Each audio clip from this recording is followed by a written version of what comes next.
या मोबाईल ॲपवर. सकाळची 6:50 झाली आहेत. ऐकूयात परिसर या सदरात निसर्ग जागृती याविषयीची माहिती. याचे लेखन केले डॉक्टर सुधीर कुंभार यांनी.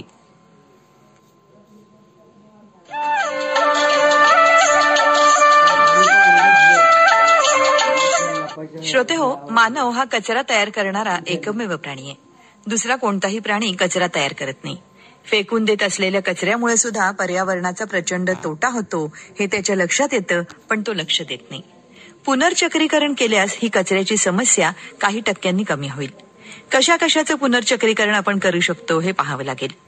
कागद फेकून देण्यापेक्षा कागदाच्या लगद्यातून हँडमेड पेपर बनवता येतो. तो लिहिण्यासाठी, फाईलसाठी, पुठ्ठ्यासाठी सहज वापरता येतो. वेगवेगळ्या प्रकारचे आपले कपडे घालून झाल्यानंतर काही वेळा लगेच फेकून दिले जातात. हे कपडे जर सुताचे असतील तर त्याचे धागे वेगळे करून पुन्हा ते धागे वापरता येतात.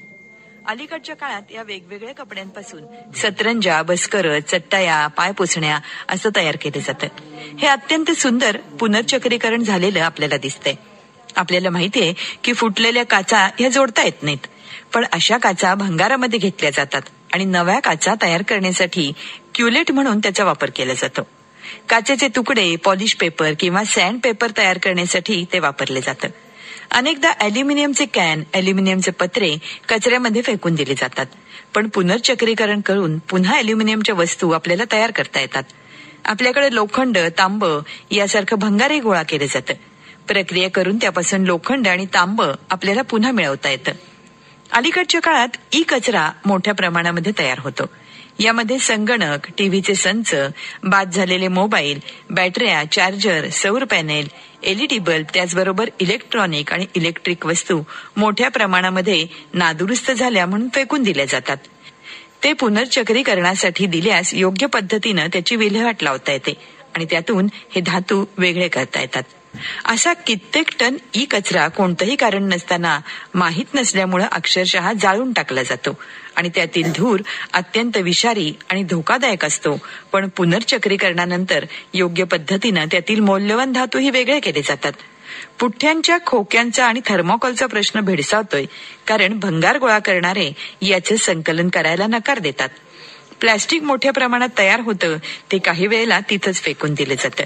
भंगार गोळा करणारी, कचरा उचलणारे त्यातील जाड प्लॅस्टिक असेल तरच गोळा करतात आणि त्यातून काही पैसे मिळवतात. पण प्लॅस्टिकचे पातळ तुकडे, पातळ कागद कुणीही संकलित करत नाही. त्याचं पुनर्चक्रीकरण शक्य असलं तरी आर्थिकदृष्ट्या ते परवडणार नाही. घरातला भाजीपाला, फळांच्या साली, फळं इत्यादी जनावरांना खाद्य म्हणून वापरलं जाऊ शकतं किंवा त्याचं कंपोस्ट खत बनवण्यासाठी त्याच्यावर प्रक्रिया करावी लागते. अजून एक पद्धत म्हणजे असा कचरा बाजारातून गोळा करून त्याचं रूपांतर बायोगॅसमध्ये तयार करून त्यापासून बायोगॅस मिळवता येतो. वीज तयार करण्यासाठी वापरायची ही एक पुनर्चक्रीकरणाची किफायतशीर पद्धती आहे. शेतकरी शेतातील कचऱ्याची विल्हेवाट त्याचं खत तयार करून लावतो. तसंच निर्माल्याचं खत तीर्थक्षेत्रावर होणंही गरजेचं आहे.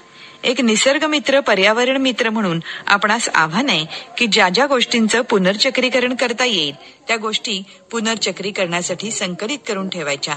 त्याची दक्षता स्थानिक पातळीवर घेतली गेली पाहिजे. त्यासाठी तुम्ही निसर्ग मित्रांनी काही मोहिमा जरूर आखल्या पाहिजेत.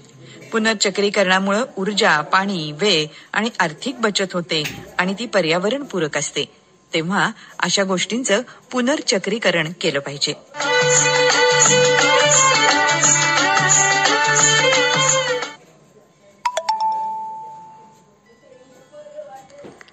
श्रोतो, परिसर या सदरात निसर्ग जागृती विषयीची माहिती आपण ऐकली. याचं लेखन केलं होतं डॉक्टर सुधीर कुंभार यांनी आणि हा कार्यक्रम आपण ऐकलात आकाशवाणी सातारा केंद्रावरून.